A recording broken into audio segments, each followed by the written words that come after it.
Brace Lord welcome to Shine International Community. இயேசு கிறிஸ்து நாமத்தில் உங்கள் எல்லாருக்கும் என்னுடைய வாழ்த்துதல்களையும் ஸ்தோத்திரங்களையும் நான் தெரிவித்துக் கொள்கிறேன். இந்த ஒரு நல்ல நாளில் நீங்கள் நிறைய பேர் வந்து ஜூம் லைவ் அட்டன் பண்ணிருக்கீங்க.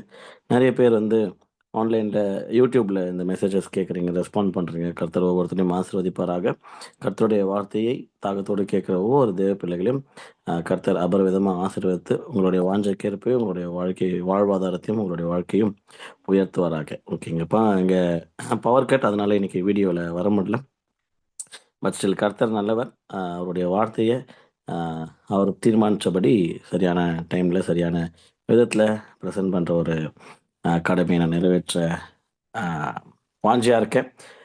நம்ம லாஸ்ட் 2 வீக்ஸாக பாத்திரத்தின் ஓட்டைகள் அப்படின்ற ஒரு சப்ஜெக்டில் நம்ம தியானித்திருக்கிறோம். இன்றைக்கி அதோடைய பார்ட் 3 தான் நம்ம பார்க்க போகிறோம். இன்கேஸ் புதுசாக யாருன்னா இங்கே வந்திருந்தீங்கன்னா, பாத்திரத்தின் ஓட்டைகளா என்ன இது சப்ஜெக்ட் அப்படின்ற மாதிரி ஒரு கேள்வி இருக்கும். சங்கீதம் 23:5 வந்து என் பாத்திரம் நிரம்பி வழிகிறது அப்படின்னு நாங்கள் ஒரு தியானத்தில் நாங்கள் இருந்தோம். அதில் வந்து எப்படிலாம் அந்த பாத்திரம் நிரம்பி வழியோன்ட்டு ஒரு வெவ்வேறு ஆங்கிள்ஸ் நாங்கள் பார்க்கும்போது நிறைய டைமில் வந்து அதில் சொல்லப்பட்ட மாதிரிலாம் நாங்கள் ஓரளவுக்கு செய்கிற மாதிரி தான் இருக்குது. ஆனால் கர்த்தருடைய ஆசீர்வாதம் வருது எங்களால் உணர முடியுது. ஆனால் அதுக்கப்புறம் அது கன்சிஸ்டண்ட்டாக இருக்க முடியலையே, எங்கே மிஸ் அவுட் ஆகுது அப்படின்ற ஒரு ஃபோக்கஸ்க்குள்ளே வரும்போது அப்புறம் தான் ஒரு சில பேருக்கு தெரிய வருது, ஆண்டவர் வந்து ஆசீர்வதிக்காமல் இல்ல. இஸ்ரவேலை ஆசீர்வதிப்பதே கர்த்தருக்கு பிரியம். அப்போ வந்து ப்ராப்ளம் வந்து காட் பக்கம் இல்ல. நம்ம சைடு தான் ஏதோ ஒரு விஷயங்கள் வந்து ஏதோ வீக்கா இருக்கிற மாரி இருக்குது. அதனால தான் பாத்திரத்தின் ஓட்டைகள் அப்படின்னு யோசிச்சு பார்க்கும்போது, என்னென்ன ஓட்டைகள் நம்மகிட்ட இருக்குது? எதெல்லாம் அடைச்சா காடோடைய ஆசீர்வாதம் தங்கி தரித்திருக்கும், நிலைத்திருக்கும் அப்படின்ற மாரி. கர்த்தர் ஆசீர்வதிக்கிறாரு, இப்பயும் ஆசீர்வதிக்கிறாரு. ஆனா, நம்மளுடைய ஒரு சில மீறுதல்கள்னால, ஒரு சில மிஸ்டேக்ஸ்னால, ஒரு சில நம்ம பக்கம் இருக்கிற ஒரு சில ஓட்டைகள்னால, வருகிற ஆசீர்வாதங்கள் அங்க வந்து ஸ்டே ஆவறதில்ல. அது வந்து லீக் ஆவறத வந்து நம்ம பார்க்கிறோம். ஸோ, அந்த விதத்தில நம்ம தியானித்து வரும்போது, மல்கியாவின் புஸ்தகத்த வந்து ஆண்டவர் தியானிக்க கிருப பாராட்டினாரு. அதில வந்து கடந்த 2 வாரங்களாக எந்தெந்த இடங்கள்ல வீக்கா இருக்கிறோம், இஸ்ரவேல் ஜனங்கள் எந்தெந்த இடத்துல வீக்கா இருந்தாங்க, என்னலாம் பண்ணாங்க, அதோட விளைவுகள் என்னலான்னு நம்ம பார்த்தோம். அந்த வரிசையில இன்றைக்கும் தொடர்ந்தேர்ச்சியான அதோட கன்டினியூட்டி தான் நம்ம பார்க்க போறோம். ஸோ, முக்கியமான ஒரு சப்ஜெக்ட். இது எல்லாருமே நல்லா ரொம்ப சீரியஸா எடுத்து கற்றுக்கொள்ளுமாறு கேட்டுக்கொள்கிறேன். ஏன்னா, இது வந்து ஒரு ஓல்ட் டெஸ்டமென்ட் ஸ்கிரிப்சர் அப்படின்னு வரும்போது, நெறைய டைம்ல நம்மளுக்கு என்ன ஒரு ஆ கன்ஃப்யூஷன் ஏற்படலாம் அப்படின்னா, ஆம் இது பழைய ஏற்பாடு தானே, பழைய பிரமாணம் தானே, நமக்கு செட் ஆகுமா? நமக்கு இந்த காலத்தில பொருந்துமா? அப்படின்னா, பொருந்துமா, பொருந்தாதான்ட்டு மெசேஜ் முடிவுல வந்து நமக்கு தெரிய வரும். எப்படி ஆ இந்த மல்கியா புஸ்தகம் இந்த காலகட்டத்து கிறிஸ்தவர்களாகிய உங்களுக்கும் எனக்கும் எந்த விதத்தில வந்து அப்ளிகபிள் அப்படின்ற ஒரு கிளாரிட்டி வந்து வரும். நம்ம எல்லாருக்குமே கிடைக்கும் அப்படின்னு நான் விசுவாசிக்கிறேன். ஓகே. மல்கியா 2 1லேருந்து 9 போன வாரத்தில வந்து நம்ம பார்த்தோம். அதில வந்து ரொம்ப சீரியஸான சப்ஜெக்ட்ஸ்லாம் ஆவியானவர் அட்ரெஸ் பண்ணாரு. இந்த காலத்திலயும் அது பொருந்துதான்னா 100% பொருந்துது. அதனால தான் வேர்ட் ஆஃப் காட் வந்து ரொம்ப ஸ்பெஷல். ஓகேவா? ஓகே. இன்றைக்கு ஆ போன வாரமே நம்ப 2 வாரங்களா ஒரு சில வார்த்தைகள் வந்து ஆண்டவர் அந்த மல்கியா புஸ்தகத்தில வந்து சொல்லிட்டே இருக்காரு. என்ன வார்த்தை அப்டின்னா, கோவனன்ட் அப்டின்ற வார்த்தை. உடன்படிக்கை, உடன்படிக்கை, உடன்படிக்கை அப்டின்ற வார்த்தைய வந்து சொல்றாரு. மெயினா உடன்படிக்கைன்னு மட்டும் சொல்லல. உடன்படிக்கைய மீறினீங்கன்னு சொல்றாரு. இன்றையோட மெசேஜ்லயும் அந்த வார்த்தை வந்து அதிகமா ஆ ரிப்பீட் ஆவறத வந்து பார்க்க முடிகிறது. ஸோ, யோசிச்சு பார்க்கும்போது என்ன தெரிய வருது அப்டின்னா, அ ஆண்டவர் வந்து ஆண்டவர ரொம்ப டிஸ்டர்ப் பண்ண ஒரு ஒரு ஒரு ஒரு காரியமா இருக்கு அப்டின்றத வந்து நம்மளால ஷூரா நம்ம தெரிஞ்சுக்க முடியுது. கர்த்தர் எப்பவுமே அவருடைய பிள்ளைகள, ஸ்பெஷலா அவர் நேசிக்கின்ற பிள்ளைகள வந்து அவர் ப்ராப்பரா ட்ரீட் பண்ணணும்னு ஆசைப்படுவாரு. அவர் வந்து லவ் பண்ணுவாரு. அவர் வந்து என்கரேஜ் பண்ணுவாரு. அவர் சப்போர்ட் பண்ணுவாரு. அவர் வந்து ஆசீர்வதிப்பாரு. பட் எங்க மிஸ் அவுட் ஆவுது அப்டின்னு யோசிச்சு பார்க்கும்போது, பழைய ஏற்பாடு முழுசாவே மோஸ்ட்டா என்ன நடக்குது அப்டின்னா, அதாவது இந்த காலகட்டத்தில கிறிஸ்தவங்கள் வந்து 2 பக்கம் உடன்படிக்கை நடக்குது. ஞானஸ்நானம் என்கிற பேர்ல வந்து நம்ப ஒரு உடன்படிக்கை பண்றோம். என்ன உடன்படிக்கை பண்றோம் அப்டின்னா, ஆண்டவரே, நீங்க இத்தன நாள் எனக்கு உண்மையா இருந்துக்கிறீங்க. இனிமேல் நான் கூட உங்களுக்கு உண்மையா இருக்கிறேன் பாருங்கன்னு சொல்ட்டு, பிதா, குமாரன், பரிசுத்த ஆவியின் நாமத்தில ஞானஸ்நானம் எடுக்கிறோம். அந்த நாள்ல நெறைய பேர் இது வந்து விஷயமே தெரியாத வேற எடுத்துட்டுருக்கிறோம். இனிமேல் நான் உங்க ஒருத்தருக்கு மட்டும் தான், கிட்டத்தட்ட ஒரு என்கேஜ்மென்ட் மாரி தான் அது. உங்க ஒருத்தருக்கு மட்டும் தான் வாழ்க்கைய நான் அர்ப்பணிக்கிறேன். உங்களுக்காக தான் நான் வாழப் போறேன். உங்களுக்காக நான் இத நான் செய்வேன்ற மாரி நெறைய உடன்படிக்கைகள் நம்ம பண்றோம். தெரியாம பண்ணிர்றோம். பட் அந்த உடன்படிக்கைகள் வந்து ரொம்ப சீரியஸான ஒரு சப்ஜெக்ட். அதனால இது வரைக்கும் யாருன்னா தெரியாம இருந்தீங்கன்னா, ஒண்ணும் பிரச்சனை கிடையாது. It's not too late. கர்த்தர் ஸ்டில் நம்ம எல்லாரையும் நேசிக்கிறாரு. அப்படி இருக்கிற பட்சத்தில சீக்கிரம் ஃபார்முக்கு வந்துட்டு, அந்த உடன்படிக்கைகளை நம்ம வந்து பூர்த்தி செய்ற வேலையில ஈடுபடலாம். அதனால தான் இந்த காலகட்டத்திலயும் இந்த சப்ஜெக்ட் பொருந்துமானா, 100% வந்து பொருந்தும். ஏன் பொருந்தும் அப்படின்னா, கம்பேர் பண்ணி பார்த்துக்கலாம். அந்த காலத்துல வாழ்ந்த அந்த இஸ்ரவேல் ஜனங்கள் எந்தெந்த விதத்துலலாம் அந்த உடன்படிக்கைய வந்து ஆ கடைப்பிடிக்க முயற்சி செஞ்சு மிஸ் அவுட் ஆகுறாங்க. அவங்க கிட்டயே கர்த்தர் அந்த அளவுக்கு எதிர்பார்க்கிறார். ஆக்சுவலா அந்த காலத்துல வந்து கிட்டத்தட்ட ஒரு ஒன் சைடட் அக்ரீமெண்ட் தான். எந்த மாரி ஒன் சைடட் அக்ரீமெண்ட் அப்படின்னா, ஆம் எப்படி சொல்லலாம்? அதாவது கர்த்தர் நெறைய புராமிசஸ் பண்ணுவாரு. இந்த ஜனங்களுக்கு வந்து கர்த்தர் நெறைய புராமிசஸ் பண்ணுவாரு. புராமிசஸ் பண்ணி ஒரு சில காரியங்கள் வந்து சொல்லி எதிர்பார்ப்பாரு. என்ன எதிர்பார்ப்பாரு அப்படின்னா, ஆம் காட் வந்து ஆம் நான் உனக்காக இத செய்வேன், நான் உனக்காக செய்வேன்னு சொல்லிட்டு பிரமாணங்கள குடுக்குறாரு. 10 கட்டளைகள், அது போன்ற பிரமாணங்கள குடுத்து என்ன நடக்குது அப்டின்னா, அம் காட் கிட்ட நான் உங்ககிட்ட இதெல்லாம் எதிர்பார்க்கிறேன். நீங்க இதெல்லாம் செய்யணும். இத செஞ்சா இதோட விளைவு இது. இத செய்யலன்னா இதோட விளைவு இதுன்ற மாரி காட் ஒரு சில காரியங்கள வந்து சொல்லிட்டு, அது காட் நம்மகிட்ட மக்கள்கிட்ட வந்து எதிர்பார்க்கிறத பார்க்க முடியுது. ஸோ அந்த எதிர்பார்ப்ப வந்து மனிதர்களாகிய இஸ்ரவேல் ஜனம் தன்னுடைய பிள்ளைகள் ஆக்சுவலா காடுடைய பிள்ளைகள், அவர் சொந்த ஜனமாக தேர்ந்து கொண்டவர்கள் அது வந்து அவங்களுக்கு செட் ஆக மாட்டேங்குது. நெறைய டைம்ல வந்து மீறுறாங்க. இதெல்லாம் ஒரு பிரச்சனை இல்ல. ஆனா ஆசாரியர்களே மீறினது வந்து காடுடைய ஹார்ட்ட வந்து ரொம்ப ஷேக் பண்ணுச்சு. அதுதான் கடந்த வாரங்கள்லாம் நம்ம பார்த்தோம். அதோடைய கன்டினியூட்டிய இன்னைக்கு நம்ம பார்க்க போறோம். அந்த வரிசையில நம்ம தியானிக்கும்போது, நெறைய வார்த்தைகள வந்து ஆவியானவர் வந்து அட்ரஸ் பண்றார். நெறைய வார்த்தைகள வந்து ரிப்பீட் பண்றாரு. நான் ஆல்ரெடி சொன்ன மாரி, அதுல ஒன் ஆஃப் த வேர்ட் என்னன்றத தான் நம்போ இப்ப கொஞ்ச நேரத்துக்கு முன்பதாக ஸ்க்ரீன்ல டிஸ்ப்ளே பண்ணோம். என்ன அப்டின்னா, breaking the promise or breaking the covenant உடன்படிக்கைய வந்து மீறும். இப்ப இன்னைக்கும் ஒரு உடன்படிக்கை மீறப்பட்டது. ஆக்சுவலா அந்த காலத்துல நடந்த காரியங்களை விட இந்த காலகட்டத்துல இந்தியால இருக்கிற, தமிழ்நாட்டுல இருக்கிற நம்ம வந்து பயங்கரமா இந்த இந்த இன்னைக்கு பேசப் போற சப்ஜெக்ட்ட வந்து பயங்கரமா சரமாரியா மீறுறோம். இப்ப வந்து ஒரு நான் சொல்றது ராங்க மட்டும் தான் கேட்கும். பரவால்ல. ஒரு நிமிஷம். ஓகே. எஸ். ஆ பயங்கரமாக இந்த ஒரு உடன்படிக்கை மீறப்படுத்த பார்க்கிறோம். ஏன் கர்த்தரு தன்னுடைய நேசிக்கிற பிள்ளையாச்சே, ஏன் ஆசீர்வதிக்கிறார்? ஏன் ஆசீர்வாதங்கள் வந்து சஸ்டெயின் ஆக மாட்டேங்குது நம்மளோட லைஃப்ல அப்டின்னா, இன்னைக்கு கம்பேர் பண்ணி பார்க்கலாம். இந்த உடன்படிக்கை மீறப்பட்டதா? காட் ரொம்ப சீரியஸா அட்ரஸ் பண்ண கர்த்தர் அருவருக்கிற ஒரு சில காரியங்கள நம்ம செய்து கொண்டிருக்கிறோமா? செய்தும் எப்படி கர்த்தருடைய ஆசீர்வாதம் நம்ம லைஃப்ல தங்கி தரித்திருக்குன்றது வந்து பிப்ளிக்கலா நம்ம வந்து அனலைஸ் பண்ணலாம். கிராஸ் செக் பண்ணிக்கலாம். மாற வேண்டிய காரியங்கள நிச்சயமா மாறலாம். மாறின பின் ஆட்டோமேட்டிக்கா அவர் ஆசீர்வதிக்கிற தேவன் அந்த ஆசீர்வாதங்கள் வந்து நம்ம லைஃப்ல ஸ்டே ஆகும்னு நான் விசுவாசிக்கிறேன். ஓகே. மல்கியா 2:10 நம்ம தியானிக்க துவங்கலாம்.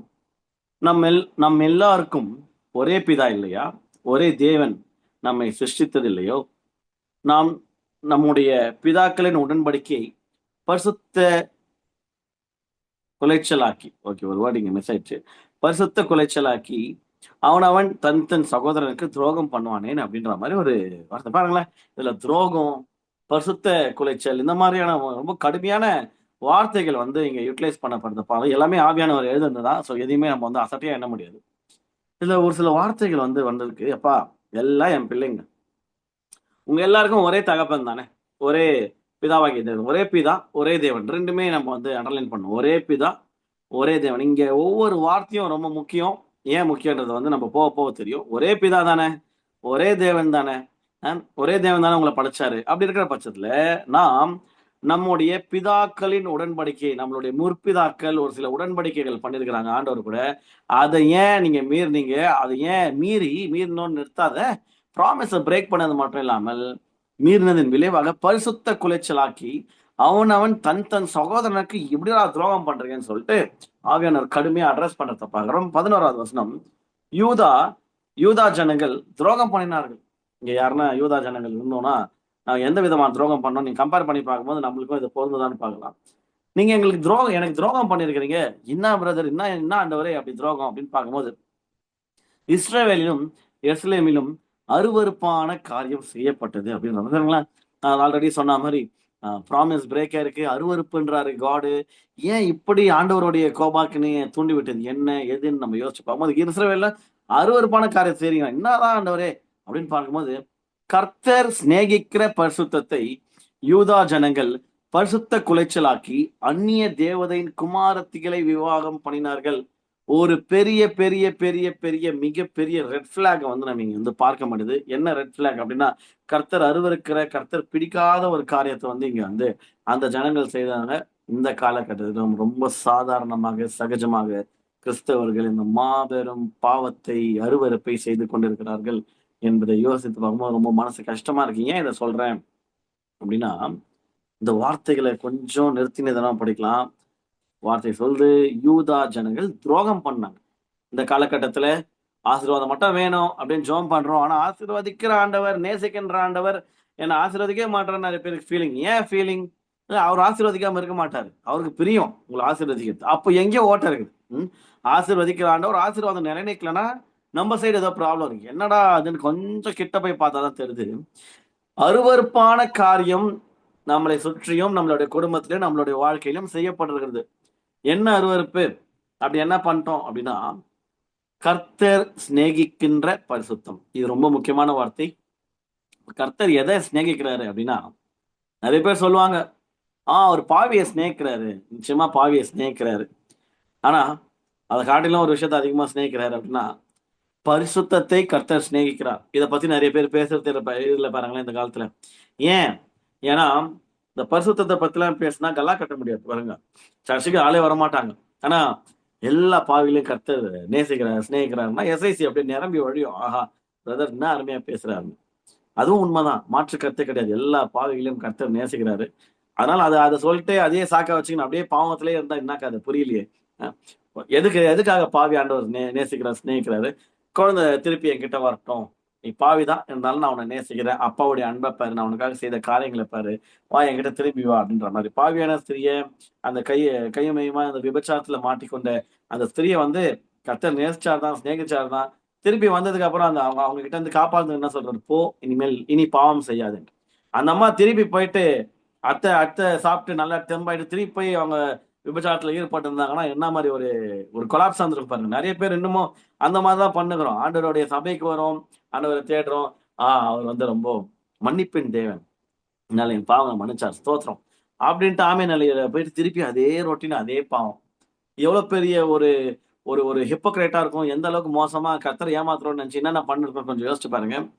ஏன் அப்படின்னா, பழைய கொஞ்சம் முந்தைய காலத்துல இருந்த அளவுக்கு போதனைகள் ரொம்ப ஸ்ட்ராங்கா பரிசுத்தத்தை முக்கியத்துவப்படுத்துகிற போதனைகள் இந்த காலத்துல வராது. இதுக்கான முக்கியமான காரணமா இருக்கலாம் அப்படின்றது என்னுடைய தனிப்பட்ட ஒரு ஒரு ஒரு ஒரு லேர்னிங். ஓகேவா? ஏன்னா நானும் ஒரு சர்ச்ல இருக்கிறேன். I am a member as well as a pastor. So அப்படி இருக்கிற பட்சத்துல ரீசன்ட் டேஸ்ல பரிசுத்தத்தை முக்கியத்துவப்படுத்துகிற மாதிரி போதனைகள் கம்மியாயிடுச்சு.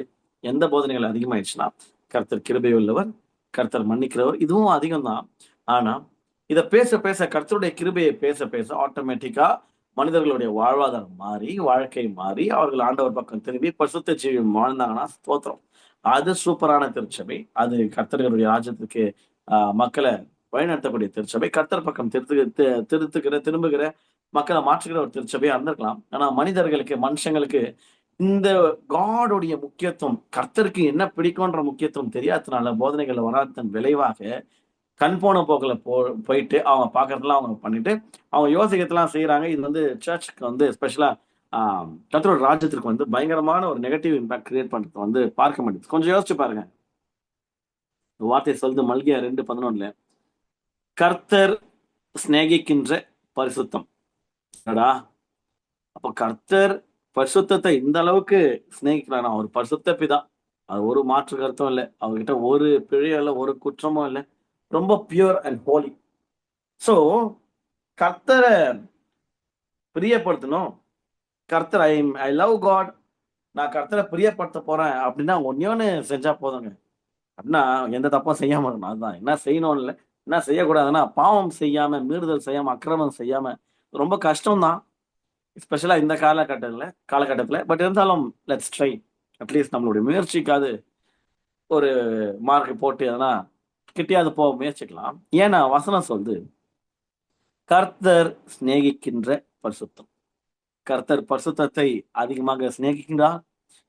கர்த்தர் பரிசுத்தத்தை அதிகமாக தன்னுடைய மனவாட்டிகளிடம் எதிர்பார்க்கிறார். தன்னுடைய மனவாட்டிகள் கன்னிகைகளா இருக்கணும்னு சொல்லிட்டு கர்த்தர் எதிர்பார்க்கிறார்.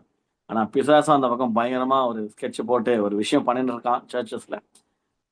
மெயினா டீச்சிங்ஸ்ல இந்த பரிசுத்தத்தை தவிர நீ என்ன வேணா பேசு, நானே உனக்கு காசு கொடுக்குறேன், நானே கூட உனக்கு சப்போர்ட் பண்றேன், ஆனா பரிசுத்த பக்கம் நீ திரும்பினா உன்னை நான் அடிப்பேன் அப்படின்ற மாதிரி அந்த மாதிரியான போதனைகளுக்கும் அந்த மாதிரியான உபதேசங்களுக்கும் காலம் இல்லாத கடைசி காலகட்டத்தில் நம்ம வாழறதுனால காலம் சமீபமா இருக்கிறது.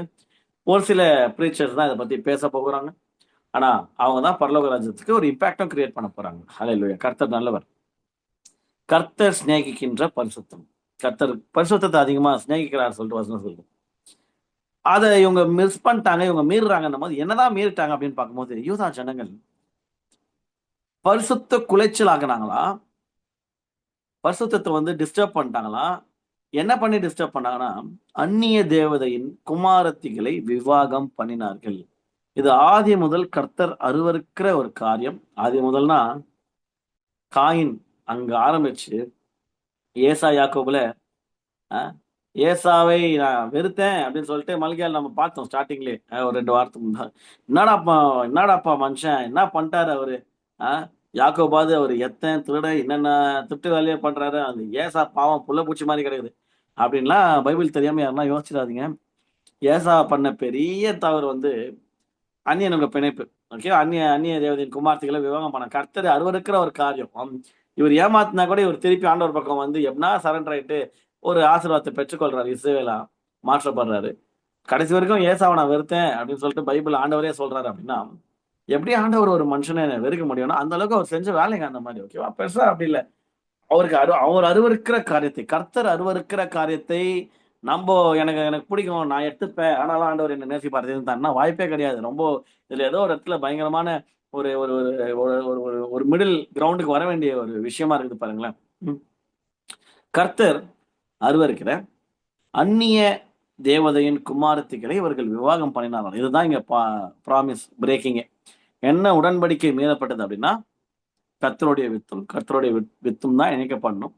இதற்கு புறம்பாக எது நடந்தாலும் கர்த்தர் அதை அருவருக்கிறார். அது யார் செய்தாலும் தப்பு தான்.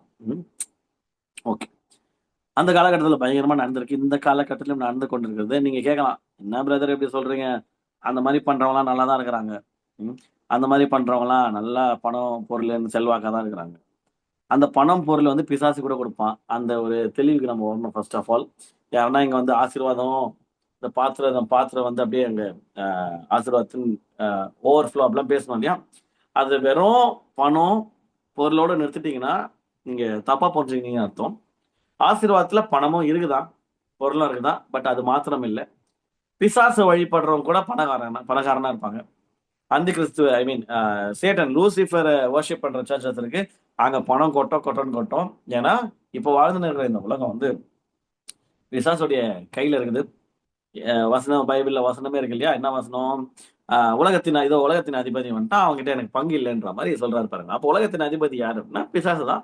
ஆண்டவருடைய பகிரங்க வருகை வந்து அந்த 1000 வருஷம் அரசாட்சியில் அவர் ஈடுபடுற வரைக்கும் கொஞ்சம் அவங்ககிட்ட தான் கண்ட்ரோல் இருக்குது. அதனால பணம் பொருள் எல்லாமே அவன் தூக்கி லைட்டா பிஸ்கெட் போடுற மாதிரி தூக்கி போடுவான். அது லபக்குன்னு புடிச்சுன்னு நம்ம போயிட்டு அவங்ககிட்ட மாட்டிக்கூடாது. அதனால அது இல்லை, நல்லா புரிஞ்சுக்கணும்.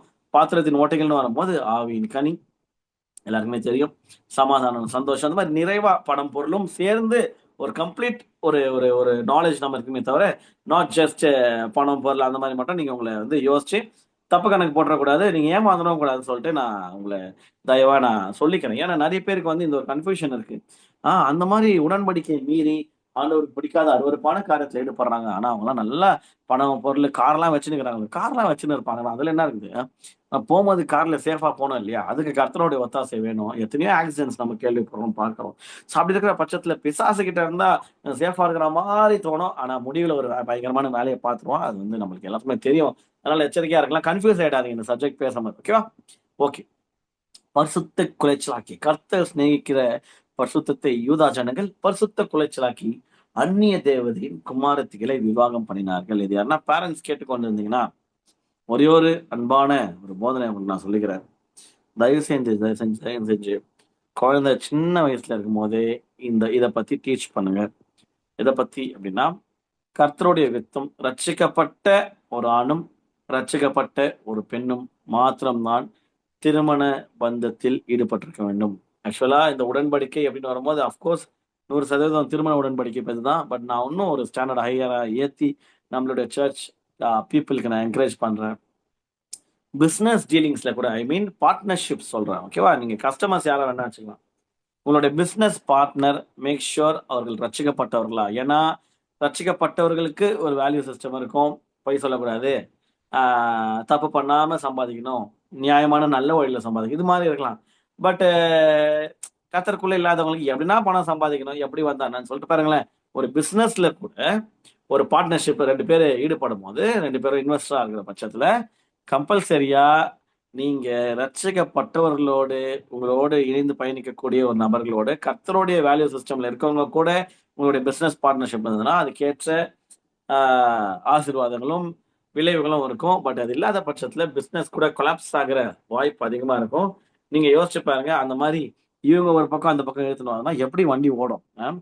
ஸோ அவங்க ஒரு ஆஃப்டர் ஆல் ஒரு பிசினஸ் அதுலயே இவ்வளோ இதுனா லைஃப் லாங் கூட சேர்ந்து வாழ போற அந்த திருமண உடன்படிக்கை எவ்வளோ டேஞ்சரஸ். அது மிஸ் அவுட் ஆயிடுச்சுன்னான்னு கொஞ்சம் யோசிச்சு பாருங்க. நான் என்கரேஜ் த பேரண்ட்ஸ் சின்ன வயசுல இருந்து விவரம் தெரிய ஆரம்பிச்ச போதுல இருந்தே பசங்களுக்கு போதித்து வளங்க. இதுதான் இது தானே நீ போனா கண்டிப்பா அதோடைய கான்சிக்வன்சஸ் என்ன, கர்த்தர் எந்த அளவுக்கு அதை அருவருக்கிறான்னு சொல்லுங்க. நிச்சயமா பசங்களுக்கு புரியும் நான் விசுவாசிக்கிறேன். ஏன்னா பசங்களுக்கு ஏசப்பானா பிடிக்குது பாருங்க. கிறிஸ்தவ பசங்களுக்கு ஏசப்பா தான் பிடிக்குது.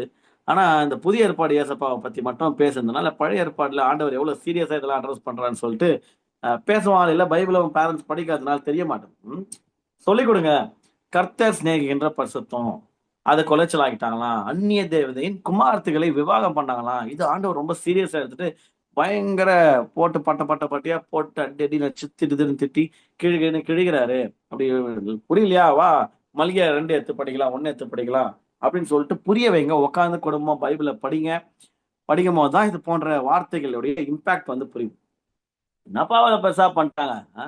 ஒரு பொண்ணு அந்நிய இனத்துல இருந்து வந்து அப்படி என்ன பண்றோம்னா பயங்கரமான பெரிய பெரிய வேலையெல்லாம் பண்ணக்கூடிய வாய்ப்பு இருக்கு. அவங்களுடைய பிலீஃப் சிஸ்டமும் அவங்களோட ஃபெய்த்தோ பிரச்சனை இல்லை, அதுக்கு பின்பதாக இருக்கிற பிசாசு தான் பிரச்சனை. ஓகேவா? அதனால காட்லி சீட் அண்ட் காட்லி சீட் மட்டும்தான் இணையணுமே தவிர அந்த இந்த ஒரு காட்லி ஆர்டரை டிஸ்டர்ப் பண்ணிட்டோம்னா தலைமுறைக்கும் பயங்கரமான டேமேஜ் ஆகும். நிறைய தலைமுறை கழித்து யாருன்னா ஒருத்தர் திருப்பி இது போன்ற காட்லி யூனியன்ல ஈடுபட்டால் மட்டும்தான் திருப்பி இழந்த அந்த ஆசீர்வாதத்தை பெற்றுக்கொள்ள முடியும். பயங்கரமான ஒரு ஓட்ட பாத்திரம் அது. அதனால ரொம்ப எச்சரிக்கையா இருங்க. ஏன்னா இது வந்து ஒவ்வொரு குடும்பங்களின் கழுத்து அருகிலும் தொங்கிக் கொண்டிருக்கும் கத்தி.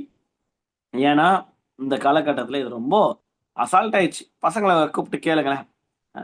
கூப்பிட்டு கேட்டா ரொம்ப அசால்ட்டா சாதாரணமா சொல்றாங்க. நான் ஒரு பேரண்ட்ஸ் சொன்னதை கேட்டேன், ரொம்ப தூக்கி வாரி போட்டு பகீர்ந்து நல்ல வேலை. ஆனா அந்த தப்ப அவங்க அந்த அந்த அந்த பேரண்டோடைய சன் ஆர் டாட்டர் அவங்க வந்து அந்த தப்ப செய்யல. ஆனா இதை கேளுங்க, உங்க பசங்களும் இந்த டைலாக் சொல்லலாம். என்ன சொல்றாங்க அப்படின்னா, அந்நிய நுகத்துல வந்து ஒரு ஒரு ஒரு ஒரு தம்பி சொல்லியிருக்கிறான், இந்து பொண்ணை நம்ம தான் கல்யாணம் பண்ணிக்கணும். இவரு பண்றாரு போல, அதனால இவர் சொல்லியிருக்கிறாரு, இந்து பொண்ணை நம்ம தான் கல்யாணம் பண்ணணும். அவங்க அம்மா போட்டு திட்டி அதெல்லாம் பண்ணக்கூடாது, பைபிள்ல என்ன போட்டுக்குது, சர்ச்சில் என்ன போகுது போது இவர் என்ன சொல்றாரா, அந்த மாதிரி நம்ம கல்யாணம் பண்ணி அப்படி வந்தா தானே உண்டு. அப்படி ஆளாளுக்கு ஒவ்வொரு கிறிஸ்தவ பையனும் ஒவ்வொரு இந்து பொண்ணை கல்யாணம் பண்ணாலும் சபை நேரம் போல அப்ப எப்படிதான் அவங்களுக்கு வார்த்தை போகும், அவங்களுக்கு எப்படிதான் சுவிசேஷம் போகும் அப்படின்னு ஒரு ஆத்மா பாரமா இருக்கு. அப்படியே ஆத்மா பாரத்தின் ஆழத்துல போயிட்டு நான் என்ன சொல்றேன், ஒரு 10 இந்து பொண்ணை கல்யாணம் பண்ணுவீங்க. எதுக்கு ஒரு ஆத்மாவை நீ கூட்டிட்டு வர? ஒரு 10 கல்யாணம் பண்ணிக்கோ, 10 மனைவி வச்சுக்கோ. இல்ல மிஞ்சி போனா நல்லா திராணி இருந்தா திறமை இருந்தா சாலமன் மாதிரி ஒரு 1000 கல்யாணம் பண்ணிக்கோ. அது ஒரு 300 ஓகே, 700 வப்பாட்டி ஏதோ ஒண்ணு வச்சுன்னு ஒரு 1000 கல்யாணம் பண்ண 1000 ஆத்மாவை கூட்டிட்டு வர வேண்டியதானே. ஏன் உன்னோட நிறுத்திடுறேன்?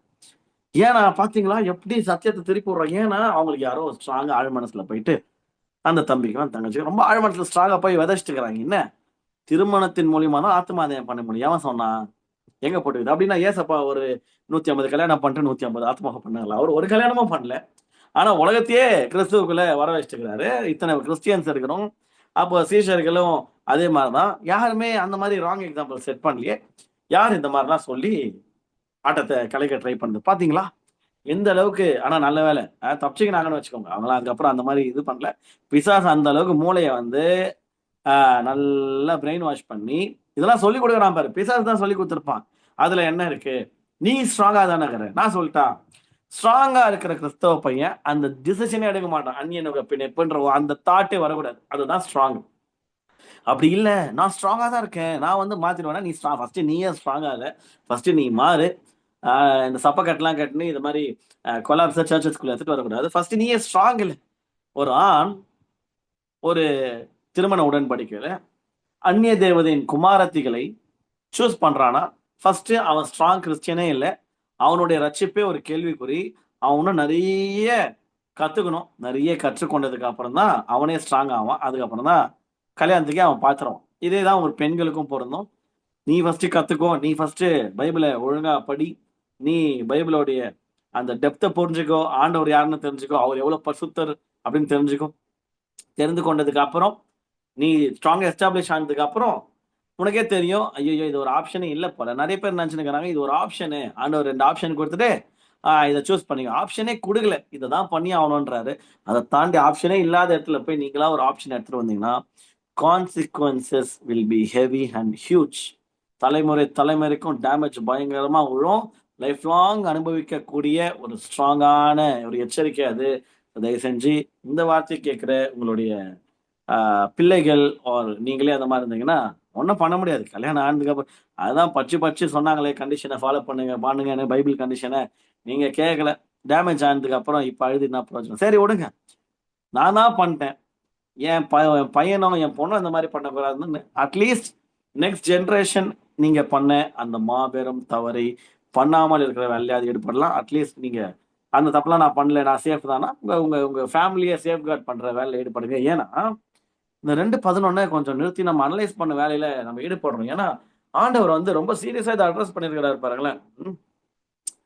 ஏன்னா கர்த்தர் எந்த அளவுக்கு அவருடைய இருதயம் நொறுங்கி இருந்தா, எந்த அளவுக்கு அவருடைய ஹார்ட் பயங்கரமா டிஸ்டர்ப் ஆயிருந்தா, இந்த இடத்துல நீ ப்ராமிஸ் பிரேக் பண்ணிருக்கிற, நீ எனக்கு துரோகம் பண்ணிருக்கிறப்பா அப்படின்னு சொல்லிட்டு அருவருப்பான காரியத்தை நீ செஞ்சிருக்கிற.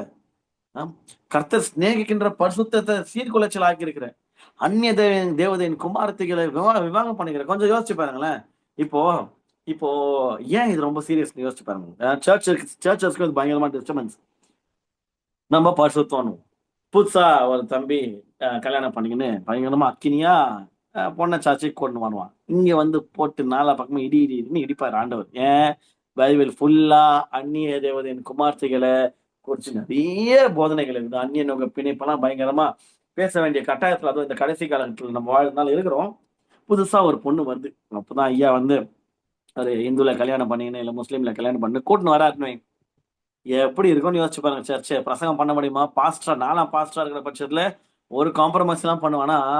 அந்த பாஸ்டர்ஸோட நிலைமை யோசிச்சு பாருங்க. இந்த சப்ஜெக்ட் ஆண்டவர் கொடுக்குற, இதை குறிச்சு பேசுப்பா, ஒருத்தன் தப்பு பண்ணிட்டான் அதனால அப்படியே லைன்னா எல்லாரையும் உள்ள விட்டுன்னு இருக்காத, ஸ்ட்ராங்கான போதனைகளுக்குள்ள வாங்க, சபையை பரிசுத்த சீர்குலைச்சல் ஆக்காதீங்க, ஸ்ட்ராங்கான போதனைகளை நீ பண்ணு, போதனை பண்ணு, ஃபர்ஸ்ட் பாவத்துக்கு துணை போகாத ஒரு பாஸ்டர் அப்படின்ற மாதிரிலாம் ஆண்டவர் கண்டித்து உணர்த்தி பாஸ்டர்ஸுக்கு டியூன் பண்ணி பிரசங்கம் பண்ண வந்தா உள்ள அப்பதான் புதுசா ரசிக்கப்பட்டே இல்ல, புதுசா அப்பதான் அணியனக பிணைப்புல அப்படியே ஈடுபட்டு ஒரு ஆத்மா வந்திருக்கும். இப்ப என்ன பண்ணலாம் பாருங்க, 2 பக்கம் ரெட்டா மாதிரி மாத்திக்கிற ஒரு புண்ணியா ஒரு ஒரு ஒரு ஒரு வாய்ப்பு இருக்குது. அதனால இவங்களுக்கு ஏத்த மாதிரி பாஸ்டர்ஸ் வந்து ஐயோ இல்ல புதுசா வந்துக்கிறாங்க பாவம் அப்படின்னு போதனைகளை மாத்த ஆரம்பிச்சிட்டா, பிசாசு என்ன டார்கெட் பண்ணி ஸ்கெட்ச் போட்டு ஒரு தந்திரமா சர்ச்சையை சீர்குலைக்கணும்னு நினைச்சானோ அதை அசால்ட்டா செஞ்சுட்டு போயிடுவான். நாளைக்கு ஒரு ஆத்மா 2 ஆகும், 2 நாளாகும். என்னது எல்லாம் வரவெல்லாம் ஒரு இந்து பொண்ணை கூட்டின்னு வந்து இந்த அம்மா நம்ம சபையில இருக்கிற பெண்கள் ஸ்திரீகள் யாவும் எல்லாம் அந்த பக்கம் இந்துல போயிட்டு கோயில்ல கல்யாணம் பண்ணிக்கிற வேலையில ஈடுபட்டா எந்த அளவுக்கு சர்ச் வில் கெட் ஸ்பாயில்னு கொஞ்சம் யோசிச்சு பாருங்க. அதுதான் அத்து உள்ள போந்து என்ன சொல்லுவாங்க, பொட்டு வச்சுக்கிறது ஒன்றும் பிரச்சனை இல்லையா, ஆண்டவர் அதெல்லாம் ஒன்றும் கண்டிக்கவே மாட்டாராம் அப்படின்ற மாதிரி அப்படின்னுவாங்க. நாளைக்கு வந்து எத்தனை வந்து ஆர்ச்சி எடுக்கிறது, ஆலங்கடங்கள் கலங்கிறது எல்லாத்தையும் எத்தனை வந்து திணிச்சு உள்ள அப்படியே அசால்ட்டா நார்மலைஸ் பண்ணிட்டு போயினே இருப்பாங்க. சர்ச் ஆல்ரெடி ஒரு மோசமான டேமேஜான சர்ச்சஸாக தான் இந்த காலகட்டத்தில் இருக்கிறோம், எஸ்பெஷலா இந்த தமிழ்நாட்டில். ஸோ ரொம்ப ரொம்ப ரொம்ப சீரியஸான ஒரு சப்ஜெக்ட் இது. அவங்களுடைய குல தெய்வத்துக்கு அவங்க என்னெல்லாம் படையல் எடுத்துன்னு வந்துட்டு டக்குன்னு சர்ச் முன்னாடி எடுத்துன்னு வந்து வச்சாலும் ஆச்சரியப்படுத்துக்கல. அந்த அளவுக்கு ரொம்ப வந்து ஒரு கொலாப்ஸ்குள்ள இருக்கிறோம். இது எப்படி கலப்படம், அவ்வளோதான் கலப்படம் ஆயிட்டு இருக்குது. அதனால எச்சரிக்கையா இருங்க, சொல்லி வளங்க. ஆண்டவருக்கு வந்து இது அருவருப்பான காரியமா, ரொம்ப ரொம்ப பிடிக்காத ஒரு விஷயமா, அதனால அவர் சீரியஸா அது என்னதுனால நம்மளும் அது சீரியஸா என்னதான் ஆகணும். ஓகே. ஒரு வசனம் படிக்கலாம், நம்ம டைம் இருக்கிற வரைக்கும் போலாம். இப்படி செய்கிறவன் எவனும், அதாவது அந்நியனுக பிணைப்பிலையும் அந்நிய குமாரத்திகளின் தேவதையின் குமாரத்திகளை விவாகம் பண்ணாங்களா, இப்படி செய்கிறவன் எவனும் அவன் காவல் காக்கிறவனாயும், அதாவது இதெல்லாம் ஊழியம், ஓகேவா, ஆசாரியர்கள் சொல்றாரு இல்லையா, ஊழியம், காவல் காக்கிற ஊழியமா இருக்கட்டும், சேனைகளின் கர்த்தர் காணிக்கை செலுத்துறவனாயினும், நீ காணிக்கைனா செலுத்து, ஊழியம் பண்ணு, காவல்னா காக்கிறவனா இருந்தா அவனை யாக்கோபின் கூடாரங்களில் இராதபடிக்கு கர்த்தர் சங்கரிப்பார். அந்த அந்த அந்த வட்டத்திலே வராத அளவுக்கு நானே வெட்டுறேன்னான்ட்டு அவங்கள அர்த்த தள்ளு, ஐ மீன் இது வந்து கர்த்தர் லிட்டரலா சங்கரிக்கிறத பத்தி இல்ல, அவங்கள ஒதுக்கி வைக்கிற வேலையில ஈடுபட சொல்லி அவங்க கர்த்தரே இறங்கிட்டு வரான் பாருங்களேன். அவனை யாக்கோபின் கூடாரம், யாக்கோப்னா இஸ்ரவேல், ஓகே, கூடாரங்களில் இராதபடிக்கு கர்த்தர் சங்கரிப்பாரு, ஒரு மாதிரி கட் ஆஃப் பண்ண சொல்லி சொல்றேன். யாரு வந்தாலும் இல்ல, இப்படி செய்யறவங்கள அந்த மாதிரி டிசிஷன் எடுக்கிறான் இல்லையா அவனை. ஓகே, ஒரு நிமிஷம். 13 ரொம்ப முக்கியம். நீங்கள் இரண்டாம் தரமும் இதை செய்து, இவ்வளோ சொல்லியும் திருப்பி திருப்பி திருப்பி திருப்பி இதே தப்ப நீ செஞ்சனா, ரெண்டாம் தரமும் இதை செஞ்சனா, இதை செய்து கர்த்தருடைய பீடத்தை கண்ணீரினாலும் அழுகையினாலும் பெருமூச்சினாலும் நிரப்புகிறீர்கள். ஆமா, அப்படிதானே இருக்கும். அவர் செய்யக்கூடாதுன்னு சொன்னதை செஞ்சுட்டு இப்போ வந்து என்ன அழுதுன்னு ஒப்பாரி வச்சுக்கின்னு பெருமூச்சு விட்டுக்கின்னு பாருங்க. இது இப்ப நடக்கல, பிரசன்ட் டைம்ஸ்ல நடக்குதுதான். ஆனா அப்பயே மல்கியா அந்த புஸ்தகம் எழுதப்பட்ட நாட்கள்லயும் பாருங்க எந்த அளவுக்கு சீரியஸா நடந்துக்குது. எல்லாத்தையும் பண்ணிட்டேன், பண்ணக்கூடாதுன்னு உனக்கு தெரியும், அண்ணன் பிணைப்பு தப்புன்னு தெரியும், நான் அதில் என்ன பண்றது, பண்ணலாம் ஆகட்டும்ட்டு நீ பண்ணிட்ட.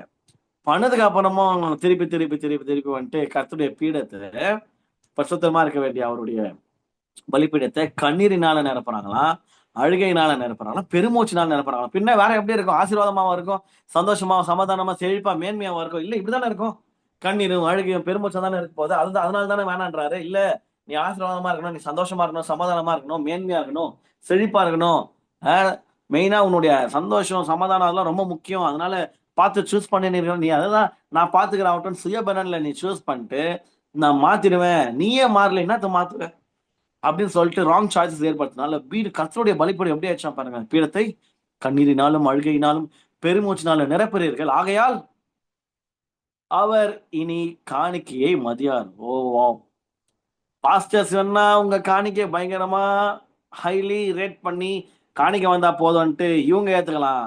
ஆனா கர்த்தர் காணிக்கை அவருக்கு தான் போதும் இல்லையா, அவர் இனி காணிக்கையை மதிக்க மாட்டாராம். நீ அவர் செய்யக்கூடாது என்று சொன்ன அந்த அந்த மாதிரி ஒரு திருமண உடன்படிக்கை நீ செஞ்சுட்டு நீ கோடி கணக்குல வந்து காணிக்கை போட்டாலும் உன் காணிக்கை ஒரு பொருட்டா கூட மதிக்க மாட்டார் தான் இந்த வேர்ஸ் சொல்லும். ஓகே, ஆகையால் அவர் நீ இந்த மாதிரி ரெண்டாவது பண்ணுவ சொல்ல சொல்ல திரும்பி நல்லா வார்னிங்ஸ் எல்லாம் கேட்டு கேட்டு கேட்டு நீ பண்ணாலும் அவர் இனி உன் காணிக்கைய மதியார், அதை உங்கள் கைகளில் பிரியமாய் ஏற்றுக்கொள்ளவும் மாட்டார்.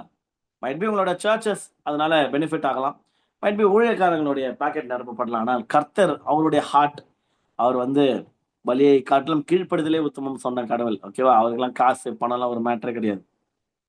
கீழ்ப்படிதல் தான் அவருடைய ஹையஸ்ட் ரேட்டட் ஒரு ஒரு திங். அப்படி இருக்கிற ஒரு குவாலிட்டி, அப்படி இருக்கிற பட்சத்துல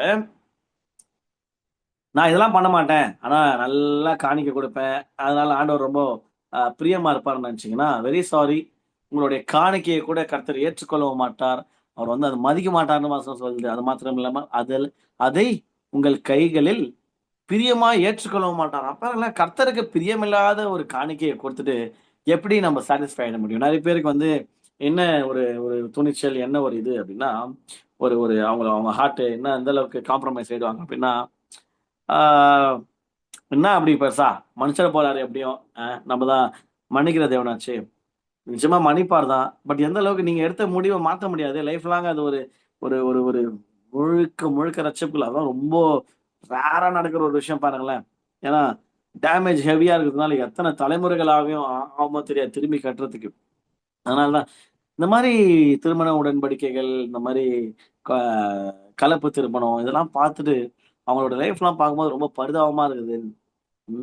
அப்படியே ஒரு மாதிரி அடிமைத்தனமான ஒரு வாழ்க்கையை பார்க்க முடியுது. அதுவும் பார்த்தும் அதெல்லாம் கண்ணால பார்த்தும் அடுத்த தலைமுறையினர் திருந்தலனா ரொம்ப கஷ்டம். கேள்வி மட்டும் கேட்கணும் அப்பா கிட்ட, ஏண்டவரே நான் ஆசீர்வதிக்கல, நானும் எவ்வளோ பண்றேனே, எவ்வளோ ஜபிக்கிறேனே, எவ்வளோ கொடுக்குறேன். நிறைய பேருக்கு இதுதான் ஆதங்கம், எவ்வளோ கொடுக்குறேனேப்பா, உங்களுக்கு கொடுக்காதவங்களாம் ஆசீர்வதிக்கப்படுறான். கொடுக்காதவன்லாம் ஆசீர்வதிக்கப்படுறான். நான் கொடுக்குறேனே, தசமமா கொடுக்குறேனே, காணிக்கை கொடுக்குறேனே, ஆமா கொடுக்குற. கர்த்தர் பிரியமா ஏற்றுக்கொள்றாரா? பலியை பார்க்கலும் கீழ்ப்படுதல் தானே மொத்தமோ. கீழ்ப்படுதல் இந்த பக்கம் இருக்க மாட்டேது. தெரிஞ்சோம் நீ அந்த முடிவு எடுத்ததுக்கு அப்புறம் காணிக்கை கொடுத்தா அவர் அப்படியே ஏத்துக்கின்னு மனுஷனா அவரு சிரிச்சுக்கின்னு வந்து பேசுறதுக்கு இல்லையே. அவர் என்ன காசு குத்து கரெக்ட் பண்ண முடியுமா? மனுஷனா ஆகுது இல்லையே. இப்ப எவ்வளவு பெரிய ஒரு ஓட்ட பாருங்க இந்த பாத்திரம்.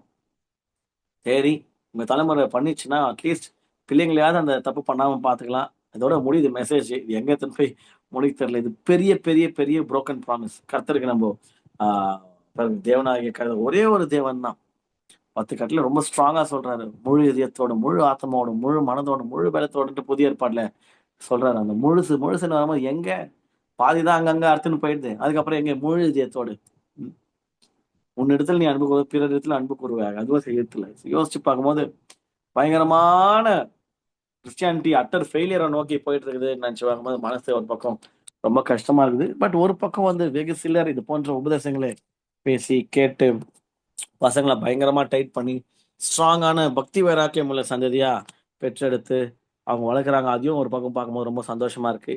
பட் கர்த்தர் ஒவ்வொரு குடும்பங்களையும் ஃபோக்கஸ் பண்ணி பார்க்கிற பட்சத்துல நீங்க எந்த லிஸ்ட்ல இருப்பீங்கன்னு கொஞ்சம் யோசிச்சு பாத்துங்க.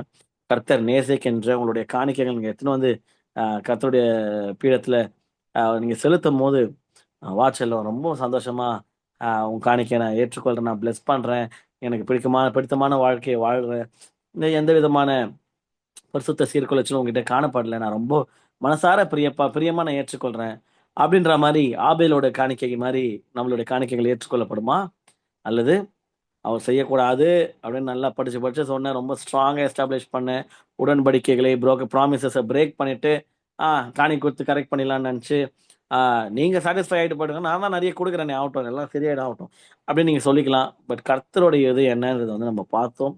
மதிக்க மாட்டேன், ஏத்துக்க மாட்டேன் அப்படின்னு சொல்லியிருக்கிறாரு. ஸோ நல்ல முடிவுகள் எடுங்க. வருகிற நாட்கள் காலங்கள் சமீபமா இருக்குது. ரொம்ப ரொம்ப கிட்ட இருக்கு கர்த்தருடைய ரகசிய வருகை. உலக ரீதியா நிறைய காரியங்கள் வேர்ல்ட் பாலிடிக்ஸ் நடக்கிறத பார்க்கும்போது எப்ப வேணா அவங்க வரலாம். அதனால புத்தியுள்ள கணிகைகளா எப்பவுமே எப்பொழுதுமே 24 மணி நேரம் ஆயத்தமா இருக்கிற ஒரு வேலையில ஈடுபடலாம். தெரியாதவங்களுக்கு இது போன்ற மெசேஜஸ் நீங்க ஷேர் பண்ணுங்க. ஆம், கல்யாணம் ஆனதானே கணக்கு. அது முன்னாடி இந்த லவ் பண்ண இருப்பாங்க, நிறைய பேர் இருப்பாருங்க. அவங்களெல்லாம் இந்த வேர்டு போய் சேரணும். கிறிஸ்தவ பிள்ளைங்க லவ்ன்ற மாபெரும் பிசாசோடைய ஸ்கெட்சில் எல்லாத்தையும் அந்த டைம்ல பாருங்களேன், லவ் பண்ணும்போது எல்லாமே பாசிட்டிவா காட்டுவான். எல்லாத்துக்கும் ஒரு வசனம் அவனுக்கு காட்டி வச்சிருவான். அவனுக்கு தெரியாத வசனமே கிடையாது. நமக்கு தான் தெரியாத வசனம் அவன் நல்லா தெரியும். அதுக்கு சாதகமா இந்த வசனத்தெல்லாம் மறைச்சிடுவான் பாருங்க. இன்னைக்கு நம்ம படிச்சோம் இல்லையா, மல்கியா 2 உங்க கண்ணு முன்னாடி எடுத்துன்னு வர மாட்டான். எடுத்துன்னு வந்தா செருப்பு கட்டி அவன் தலைமையில அடிப்போம். அச்சு போறா அப்படின்ட்டு அச்சு தேர்த்திட்டு ஆஜராயிடும் ஆண்டவர்கிட்ட. அதனால இதெல்லாம் எத்தனை வர மாட்டான். எந்த அளவுக்கு உங்களை வந்து பக்தி உள்ள சந்ததி கூட சேராம வச்சுக்கிறதோ அது அவனுடைய பிளான். முடிஞ்ச அளவுக்கு ஈடுபடுவான். நீங்க பிரகாசிக்கணும்.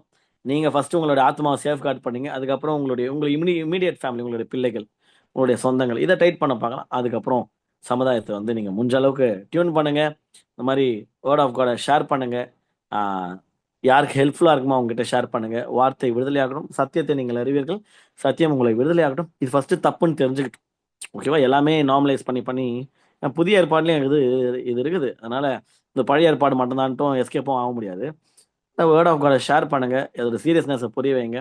அட்லீஸ்ட் வெகு சிலர் அதை தப்பிச்சுட்டு கர்த்தருடைய ஆசீர்வாதத்தின் முழுமையில வாழட்டும் என்று நான் பிளஸ் பண்றேன்.